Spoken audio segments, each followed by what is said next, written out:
What's up, everybody? Mike here, and welcome to the weekly gaming news you maybe missed out on. Starting with Warhammer 40,000 Darktide Path of Redemption update, which should have already released back on April 16th, adding a new system called the Personality Scourge, as well as a new enemy and a new condition. Other new features include a new free way to collect rewards, a new home for penances in the Morning Star, 200 plus new penances, 100 plus new unearnable rewards, new reward type titles, basically, improved penance UI and menu, new puzzles, challenges, and collectibles, new enemy, new condition, which was before, so new enemy here, Dredge Tox Bomber, will join the ranks of the heretics, hurling blight grenades filled with toxic fumes. New condition, Pox Gas will join the roster of conditions that can spread across Tertium. And then the Personality Scourge, players will have the option to change additional aspects of your operative, background height, name, and voice in exchange for Ordo dockets. So exciting stuff there. Next up, Unending Dawn, the crossover between Genshin Impact and Sekiro, is heading to PS5. So I've been checking this out. This kind of came out of nowhere, where Chinese developer Parquet's Fate Studio, I might be mispronouncing it, I'm sorry, has confirmed that the open world action game Unending Dawn will also be released for PlayStation 5 in addition to iOS and Android. Release date has not been revealed yet. But if it's coming out on, mobile, I would imagine it's going to possibly be free to play, similar to how Genshin Impact is and all the other Hoyoverse games. This is like doing a blend of those type of games with Souls games. Unending Dawn is described as open world action RPG with anime aesthetics inspired by works of such as Elden Ring, Genshin Impact, and Sekiro. And it's being developed under Unreal Engine 5 as well. Looks like it's also being supported by Tencent. From the deep darkness beyond reality, intangible beings merge. These strange colors crawl across the sky, filling the land with malice and taboos. Civilizations built up layers of history, beliefs woven from lies. Everything that mortals pride themselves on crumbled into ruins on the day of Unending Dawn. However, some traverse the path of cognition, unreachable for common folk, bearing the curse of color that will ultimately destroy them, holding on to the hope that sustains the world's existence. At the moment, currently, there are no news of the Unending Dawn will release for PC, but I would imagine at some point it should. I mean, if it's going to be on mobile, it's going to be PS5. Maybe it'll just be an exclusive to PS5 for a while. I don't know. But hopefully, it'll come to PC for the PC community. Next up, the release date for Zenless Zone Zero apparently got leaked by mistake. So, speaking of Hoyoverse and like how, last game was kind of like taking bits and pieces of that being a crossover, Zenless Zone Zero is the much anticipated new game from Hoyoverse, where it's more action-packed focused, more like stylish, flashy combat focused, kind of think like anime Devil May Cry in a sense. And apparently a small oversight flushed all the work down the drain, apparently, as far as keeping the release date a secret. After 2 years of anticipation, it was revealed that Zenless Zone Zero will officially launch on July 3rd of this year, or at least that's what Apple posted on its App Store. Most likely due to an error, official page of Zenless Zone Zero on the Apple App Store was updated on April 22nd with a release date for July 3rd of this year. And after hours of this mistake, it still hasn't been corrected, apparently. Obviously, it's not a confirmation from Hoyoverse, but the information seems quite solid, especially coming directly from Apple. So, take that with what you will. Maybe take it with a bit of grain of salt, but either way, it should be coming to summer, which is exciting. I want to get my hands on this game, honestly, and check it out. And I believe pre-registration is already up anyway, too. And they just had, recently a technical test as well. So, but I've been able to, pre-register for the game. I'm not sure what's going on with the website there, if it just crashed or what's going on with that. But yeah, this is coming on PC as well as, I believe, mobile devices and PS5. So, you're going to get a good, good amount of platforms to play it on, basically. Have your options. Then, a bit of a surprise. This kind of came out of nowhere in terms of, just, wow, it's finally releasing in its full launch version. Wow. So, 7 Days to Die announces the end of its early access after more than 10 years. This is wild. I know early access, can be, subjective as far as, how long it takes or how long it's supposed to take, things like that. Most early access games, though, stay in early access for at least, I would say, on average, a year to 2 years, But the fact that this has been in so long, it's yeah, I didn't think this game was ever going to launch proper.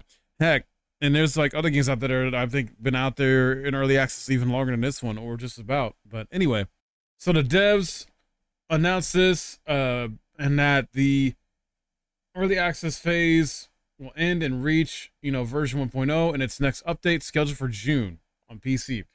However, console users who purchase the early access version will need to buy the game again to get this new version. Wow, that's kind of a slap in the face if you ask me, dude. Like, the whole point of buying early access, in my opinion, is so that way you buy it at a lower price, usually than the full price, than a like launch version, right? Sometimes it's, you buy it at a price that's significantly lower than the full launch version. But the fact that they are requiring console players to buy the full game, like this new version, basically pay for it all over again, that's just messed up, dude. I'm sorry. No, that's a fail. That's unacceptable in my opinion. And they're stating that I guess the reason, or part of the reason behind this, is due to significant technical differences between the previous and current console hardware. You will not update the legacy version. Owners of this version will have to purchase the new title, stated the co-founder of the company. And they are considering some form of assistance. This is me quoting what he said. We are working closely with Sony and Microsoft to offer a discount to owners of digital legacies when purchasing the new console edition. At the same time, the current edition of the game will soon be unavailable in digital stores on PlayStation and Xbox. So basically, if you don't already own the early access version, they're discontinuing it. They're delisting it. And they're going to essentially replace it with the new version that you would be forced to buy, right? That's wow. I don't get how a company like this, who obviously has gotten, I'm fairly certain, or at least I'm speculating anyway, has gotten maybe a good decent amount of money over the years, had this game in early access for so long.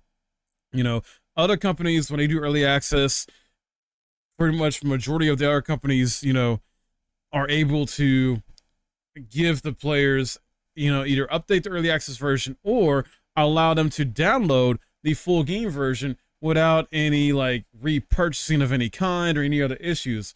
Larian Studios is a great example of this.